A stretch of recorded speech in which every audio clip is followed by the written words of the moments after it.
Hey Purathrive Nation, it's Thomas DeLauer with Purathrive, and I'm here to talk about some gut health. I'm always talking about turmeric, I'm always talking about B12, but let's talk about your gut for a minute.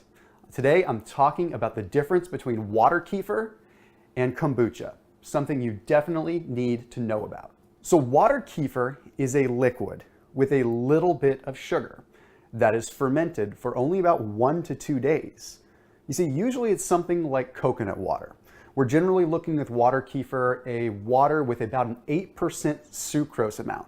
That means less than 10% sugar, so very little amount of sugar. Again, typically talking about something like coconut water. Most of the water kefir you see is going to be made from coconut water. And like I said, it's not fermented for very long. Just a couple of days, just enough to get a little bit of the bacteria and a little bit of the yeast to actually do its thing. Then we've got the more famous kombucha, okay? The kombucha that you know and love, that you see at Whole Foods and you see at the store all the time. That's a little bit different. You see, kombucha is made from black tea that's usually sweetened. And what they do is they add something to it. They add bacteria and they add yeast in the form of what is called a SCOBY.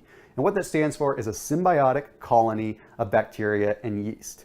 And it looks like a mushroom. They add that to the tea and then they let it ferment for up to 30 days. That's what gives it that really acidic, pungent, well, pretty obvious taste. It's the high levels of acid. So right out the gate, we see the difference. Water kefir is less acidic, only fermented for a couple of days and not from tea, whereas kombucha is fermented for a longer period of time. But let's talk about the difference of what it does inside your body.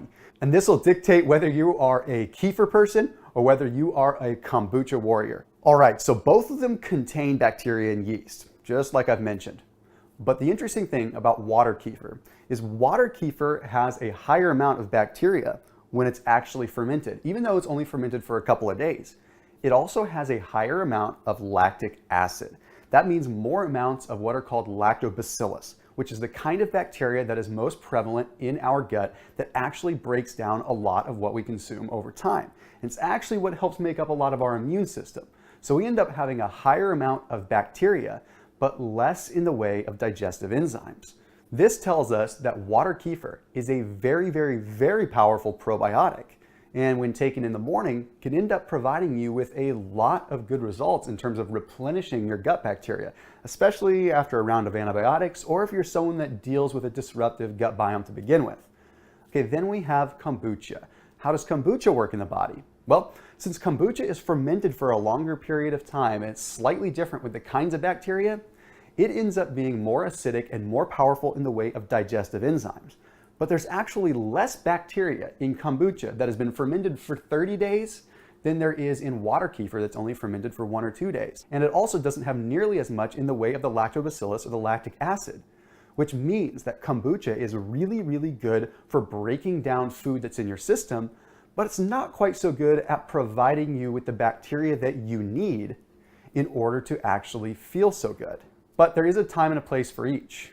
You see, water kefir is great in the morning when you're trying to restore your gut bacteria and you're trying to make sure you have that gut biome healthy. But kombucha is better later in the day when you're trying to actually digest some of the food that you've consumed and getting the enzymatic activity going.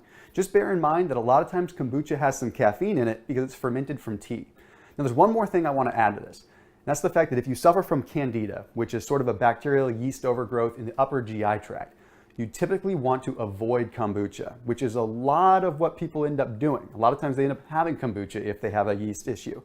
Don't do that. You actually would want to go with water kefir because it's going to help replenish the good bacteria that can help negate some of the effects. As always, keep it locked in here with Purathrive Nutrition, where we're bringing you all kinds of health information on general whole foods, but also, of course, your trusted source when it comes to turmeric, when it comes to B12, when it comes to D3, and, well, anything inflammation related.